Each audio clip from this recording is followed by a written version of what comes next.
요즘 마음이 좀 어떠세요? 혹시 뭐랄까 계속 무언가를 쫓고는 있는데 손에 잡힐 듯 잡히지 않아서 좀 불안하시거나 아니면 막상 원하던 걸 얻었는데도 왠지 모르게 공허하고 그런 적은 없으신가요?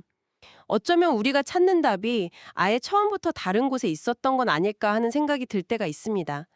여기 죽음의 순간에도 정말 놀라울 만큼 평온했던 한 철학자가 있습니다. 서기 270년 66의 나이로 숨을 거두면서 이런 말을 남겼죠. 나는 내 안에 있는 신성한 부분을 우주의 신성한 부분으로 돌려보내려 한다. 그의 이름은 플로티노스입니다. 네, 오늘 저희가 함께 살펴볼 자료들이 바로 이 플로티노스라는 인물에 대한 건데요. 그의 철학 속으로 한번 깊이 들어가 보려고 합니다. 모든 것은 대체 어디서 왔는가? 우리는 왜 이렇게 불안한가? 그리고 우리는 어디로 돌아가야 하는가? 그의 아주 독특한 대답을 따라가다 보면요. 이건 단순히 지식을 쌓는 걸 넘어서 우리 영혼의 고향을 찾아가는 그런 여정이 될 겁니다. 좋습니다. 그럼 이 플로티노스라는 인물부터 한번 파헤쳐 보죠. 자료들을 보면서 제일 먼저 제 눈길을 끈 게 이 사람이 자기를 드러내는 걸 정말 극도로 꺼렸다는 점이었어요.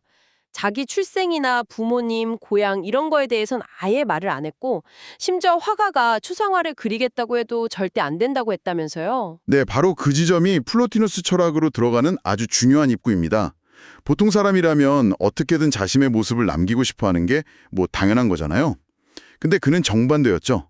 그 이유가 그의 철학 전체를 꿰뚫고 있거든요. 아니, 그가 남긴 말이 진짜 좀 충격적이기까지 해요. 이 육체를 입고 사는 것만으로도 충분히 부끄러운데 왜 그 모습을 그림으로까지 남겨서 후세에 보여줘야 하는가? 와, 요즘은 어떻게든 더 예쁘고 멋진 모습을 남기려는 셀카의 시대잖아요.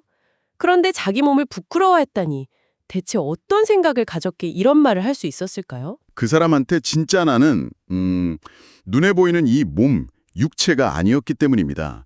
육체는 그저 영혼이 잠깐 머무는 불완전한 껍데기, 좀 심하게 말하면 영혼의 감옥 같은 거라고 봤어요.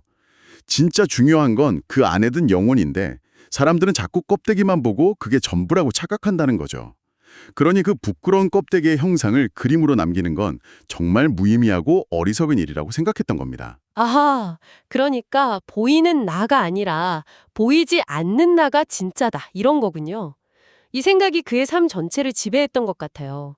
자료를 보면 28, 다소 늦은 나이에 철학에 입문해서 11년간 공부하고 40에 로마에 가서 자기 학교를 열었다고 나오는데 이 학교 운영 방식도 굉장히 독특했더라고요. 네, 맞아요. 일방적인 강의가 아니라 며칠이고 계속 이어지는 토론 유지였다고 하죠.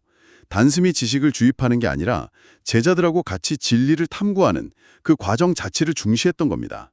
심지어 황제랑 황후까지 그의 가르침을 존경하고 따를 정도였다니 그의 지혜와 인품이 당시 사람들에게 얼마나 큰 울림을 줬는지 짐작할 수 있죠. 겉모습이 아닌 그 내면의 깊이로 사람들을 끌어당긴 거예요. 자, 그럼 이토록 자신의 내면을 중시했던 남자 플로티노스의 철학 속으로 본격적으로 들어가 보죠. 그가 봤을 때 이 모든 세상과 우림은 대체 어디에서 온 걸까요? 플루티노스 철학의 정말 심장부에는 딱 하나의 개념이 있습니다. 바로 하나, 영어로는 the one, 한자로는 일자라고도 부르는 개념이죠. 모든 것은 이 완벽하고 말로는 다 표현할 수 없는 단 하나의 근원으로부터 나왔고 결국 그곳으로 돌아간다는 겁니다. 이 하나라는 건 우리가 생각하는 모든 이분법, 그러니까 선과 악, 빛과 어둠 같은 걸 다 초월한 궁극적인 실체예요. 하나라는 게, 처음엔 너무 추상적이어서 이게 대체 뭔가 싶더라고요. 그런데 보내주신 자료에 나온 비유를 보고 딱 이해가 됐어요. 샘에서 물이 계속 솟아나와도 샘 자체가 줄지 않고 태양의 빛을 막 내뿜어도 태양 자체가 작아지지 않는 것처럼 하나로부터 모든 존재가 그냥 흘러나온다는 거잖아요. 이걸 유출이라고 부르고요. 네, 아주 좋은 비유입니다. 여기서 중요한 건요. 이 유출이라는 게 어떤 의도나 계획을 가지고 일어나는 게 아니라는 점이에요. 하나는 너무나 완벽하고 충만해서 그 완벽함이 마치 가득 찬 컵에서 물이 넘쳐오르든 그냥 자연스럽게 흘러나오는 겁니다. 의도적인 창조가 아니라 필연적인 발생에 가까운 거죠. 그 넘쳐흐르는 과정에 순서가 있다는 점이 정말 흥미로웠어요. 하나에서 가장 먼저 흘러나온 게 완벽한 아이디어의 세계, 지성. 그 다음이 세상을 만들고 움직이는 영혼. 그리고 마지막, 가장 멀리 있는 것이 우리가 사는 이 물질 세계. 그럼 약간 중심에서 멀어질수록 빛이 점점 약해지는 그런 동심원 같은 느낌이네요. 바로 그거죠. 하나라는 근원에서 멀어질수록 완전함은 줄어들고 불완전함과 분열은 늘어납니다. 그래서 가장 멀리 있는 물질은 그 자체로는 아무런 형체도 없고 선함도 없는 거의 비존재에 가까운 가장 낮은 단계로 묘사돼요. 빛이 전혀 닿지 않는 어두움처럼요. 그렇다면 질문이 생겨요. 우리 인간은 이 거대한 그림 속에서 대체 어디에 있는 건가요? 우리는 영혼이면서 동시에 물질인 육체를 가지고 있잖아요. 그럼 우리는 이 동심원의 중간 어디쯤에 끼어 있는 존재인 건가요? 정확히 보셨습니다. 플로티노스는 우리 인간의 본질이 바로 영혼이라고 말합니다. 그런데 그 영혼이 지금 가장 낮은 단계인 물질, 즉 육체와 결합되어 있는 상태인 거죠. 그래서 우리 안에는 위를 향한, 그러니까 근원인 하나와 지성의 세계로 돌아가고 싶은 본능적인 그리움이 있고요. 동시에 아래를 향한, 즉 물질 세계의 쾌락이나 욕망에 빠져들려는 유혹도 있는 겁니다. 이 두 힘 사이에서 갈등하는 존재. 이게 바로 플로티노스가 진단한 인간의 근본적인 딜레마입니다. 그게 우리가 느끼는 불안의 정체군요. 고향을 떠나온 영혼의 일종의 향수병 같은 거네요. 그렇다면 이 딜레마를 어떻게 해결해야 할까요? 플로티노스는 다시 집으로 돌아갈 수 있는 길을 제시했나요? 물론입니다. 그게 그의 철학의 목적이니까요. 그는 영혼을 정화해서 다시 그 근원인 하나를 향해 올라가는, 상승하는 세 가지 길을 제시합니다. 마치 산을 오르는 세계 등산로와 같다고 할 수 있죠. 첫 번째 길이 덕을 실천하는 삶이군요. 지혜, 용기, 절제, 정의. 플라톤 철학에서도 많이 강조됐던 덕목들이요. 이건 영혼에 묻은 물질 세계의 먼지를 닦아내는 과정처럼 들리네요. 맞습니다. 세속적인 욕망에 휘둘리지 않고 이성적으로 자기 삶을 조율하는 훈련이죠. 이게 상승을 위한 가장 기본적인 준비 단계입니다. 두 번째 길이 저는 정말 인상 깊었어요. 아름다움을 사랑하는 것. 우리가 아름다운 음악을 듣거나 멋진 풍경을 볼 때 왠지 모르게 가슴이 벅차오르는 그런 감동을 느끼잖아요. 플로티노스는 그 이유를 우리 영혼이 자신의 고향, 저 너머의 완벽한 세계의 모습을 어렴풋이 기억해내기 때문이라고 설명하더라고요. 그렇죠. 아름다움은 영혼을 일깨우는 강력한 신호인 셈입니다. 하지만 플로티노스는 여기서 아주 중요한 경고를 해요. 눈에 보이는 물질적 아름다움에만 머물러서는 안 된다는 거예요. 그건 영혼을 상승시키는 사다리의 첫 번째 칸에 불과하거든요. 그러니까 아름다운 외모나 멋진 그림을 보고 감탄하는 것에서 시작해서 더 높은 차원의 아름다움으로 나아가야 하는 거군요. 예를 들면 훌륭한 인품에서 느껴지는 덕의 아름다움이나 명료한 지성에서 오는 지식의 아름다움 같은 것들로요. 바로 그겁니다. 감각적인 아름다움을 발판 삼아서 내면의 아름다움으로 궁극적으로는 모든 아름다움의 근원인 하나 자체의 순수한 아름다움을 향해 계속해서 올라가야 한다는 거죠. 그리고 마지막 세 번째 길이 이 여정의 하이라이트인 것 같습니다. 바로 내면으로 들어가는 것. 플로티누스는 끊임없이 안으로 들어가라고 말했다고 하죠. 이건 구체적으로 뭘 의미하는 걸까요? 그냥 조용히 앉아서 명상하라는 뜻인가요? 명상과 비슷하지만 그보다 훨씬 더 깊은 차원의 이야기입니다. 단순히 생각을 정리하는 수준이 아니에요. 외부 세계에 대한 감각을 차단하고 내 몸이 있다는 느낌도 있고 심지어 나라는 생각, 나의 기억, 나의 감정까지도 모두 내려놓고 그 너머로 들어가는 겁니다. 생각마저 멈추는 거군요. 그게 가능한가요? 우리는 잠시도 쉬지 않고 무언가를 생각하잖아요. 어렵죠. 하지만 가능하다고 플로티노스는 말합니다. 그리고 그 모든 것이 사라진 그 자리에 순수한 의식 그 자체, 즉 근원인 하나와 합일되는 경험이 찾아온다고 합니다.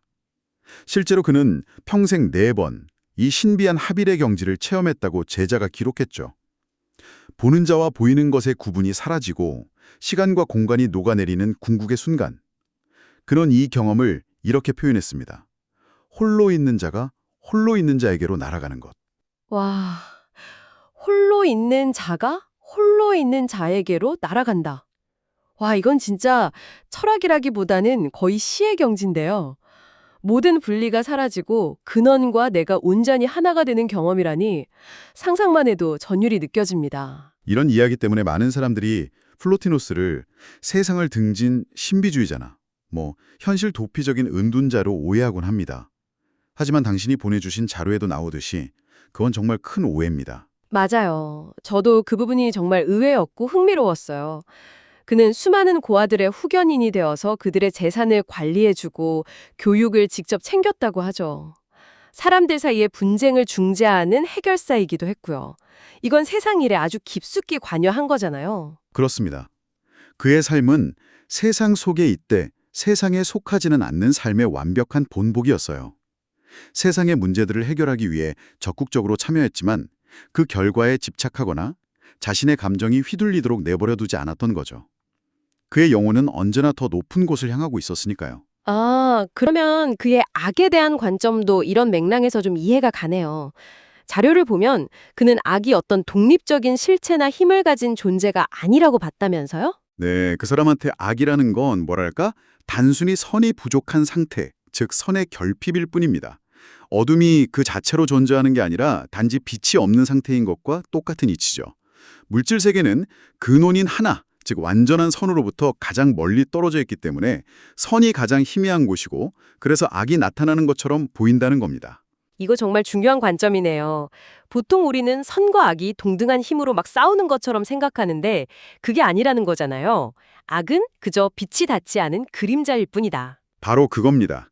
이 생각은 우리에게 엄청난 희망과 용기를 줍니다. 우리가 해야 할 일은 악과 싸워서 이기는 것이 아니라 그저 빛을 향해, 선을 향해, 근원인 하나를 향해 돌아서기만 하면 된다는 메시지니까요.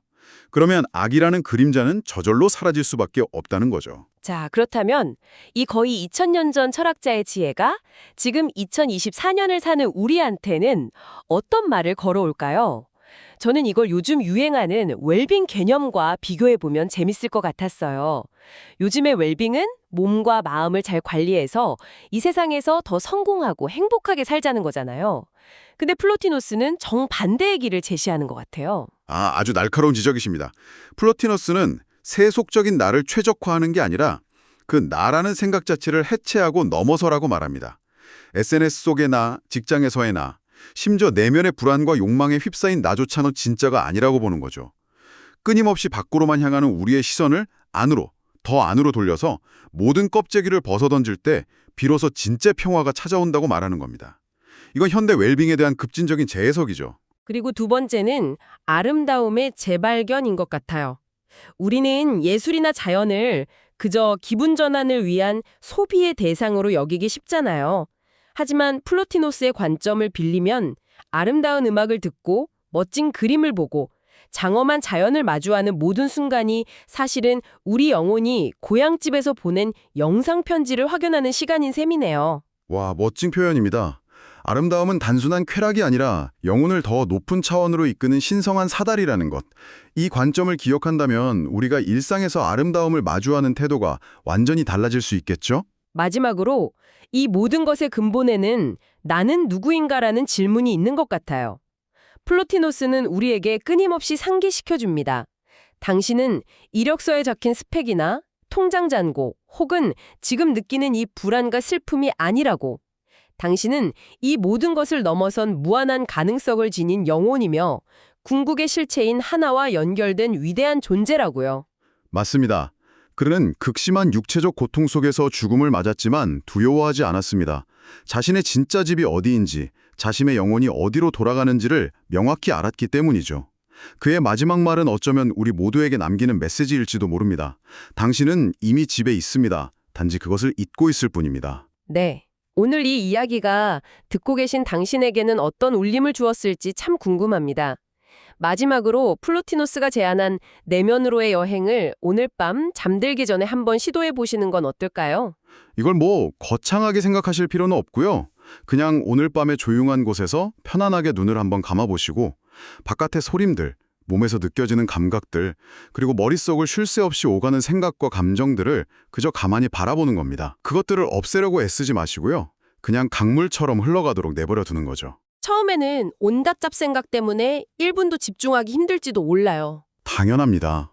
하지만 그 생각과 감정의 소용돌이 너머에 언제나 그 자리에 있었던 깊고 고요한 침묵의 공간이 있다는 것을 느껴보려고 시도해보세요. 생각 이전의 순수한 알아차림, 나라는 개념 이전의 순수한 존재감. 그 고요함 속에서 당신이 평생도록 밖에서 찾아 헤맸던 진짜 평화와 기쁨, 그리고 진정한 당신 자신과 마주하게 될지도 모릅니다.